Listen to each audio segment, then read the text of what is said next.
You teach people how to treat you versus people show you who they are. One says, take responsibility. The other says, pay attention. And where this really starts to hurt is when you've been doing one while actually needing the other. Hi everyone, I'm Dr. Jill. I make short commentaries where I slow things down and explore ideas like this, honestly, thoughtfully, and without rushing to an answer. Today, I want to look at two pieces of advice we hear a lot, and why in real life they can feel almost impossible to reconcile. Imagine this. You're sitting across from someone you care about. Maybe it's a partner, maybe a friend, and you're explaining carefully, calmly, why something they did hurt you.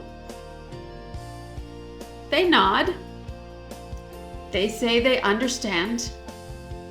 They even say it won't happen again. And for a moment, you feel relief. But then it does happen again. Maybe not in the exact same way, but close enough that your body recognizes it before your mind wants to. And now, something shifts. Because the first idea whispers, be clearer, ask for more, set the boundary better this time. But the second one is quieter and heavier. You already have your answer. Now let's take this one layer deeper. There's a psychological pattern that often lives underneath this tension. It's the belief that if you can just say it the right way, at the right time, in the right tone, you can finally be understood. So you adjust. You soften your delivery. You choose better words. You become more patient, more reasonable, more composed.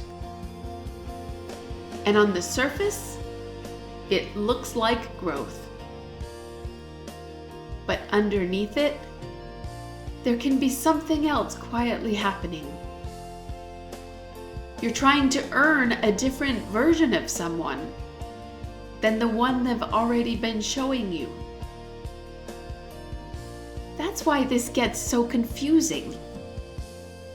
Because teaching people how to treat you can look a lot like over-functioning, over-explaining, over-accommodating, over-correcting yourself, while the other person stays essentially the same.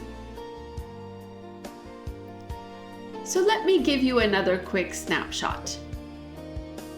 Someone makes a joke at your expense in a group. You laugh it off, but later you mention that it bothered you. They respond, I was just kidding, you're too sensitive. So next time, you try a different approach. You say it more lightly. You smile when you bring it up. You try not to make it a big deal. And again, it gets dismissed. At some point, this stops being about delivery, and it starts being about data. Because psychologically, we tend to hold on to the idea of control. If I can change how I show up, I can change the outcome. It protects us from a harder truth. Sometimes, the outcome isn't waiting on better communication. It's revealing a limit. And that's where the second idea comes in. People show you who they are. It's not about being cynical. It's about pattern recognition. Not what they say once.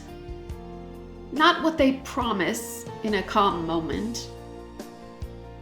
But what repeats, especially when it costs them something to change.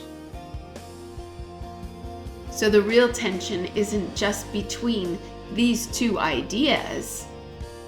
It's between control and acceptance. You do teach people how to treat you, but sometimes what you're teaching is how much misalignment you will absorb before you call it what it is. And people do show you who they are, but seeing it clearly often asks you to let go of the version of them you were actually hoping for. So maybe the question isn't which one is true. Maybe it's this. Am I still trying to communicate my way out of a pattern that I've already recognized? If this gave you something to sit with, that's enough for today. Take care of your clarity and take care of the moment when understanding turns into acceptance. Thank you so much for sharing your time with me, and I hope you have a wonderful rest of your day.